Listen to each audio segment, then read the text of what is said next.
ownership is not a right but a privilege. Kaya naninigurado ang pamunuan ng PNP na on top of the situation ang pulisya sa buong bansa tungkol sa wastong pagmamay-ari ng baril. Ito ay para maiwasan ding mapunta ang mga baril sa kamay ng mga menor de edad. Narito muli si Alan Ibanez para sa balitang yan. Iniutos ni Philippine National Police Chief General Jose Melencio Nartates Jr. ang mas mahigpit na pagpapatupad ng mga batas kaugnay ng responsableng pagmamay-ari ng baril sa buong bansa.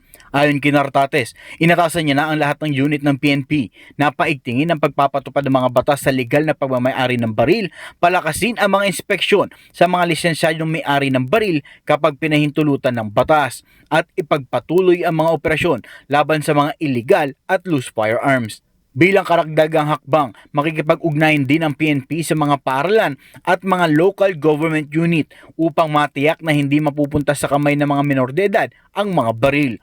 Partikular din na inatasan ni Nartates ang PNP Firearms and Explosive Office o FEO na higpitan ang pagmomonitor sa pagsunod ng mga gun owners sa mga kinakailangang panuntunan sa responsableng pagmamay-ari ng baril. Ang PNP FEO ang tanggapang may mandatong magpatupad ng mga batas ukol sa mga baril at bala sa ilalim ng Republic Act No. 10591 o Firearms and Ammunition Regulations Act.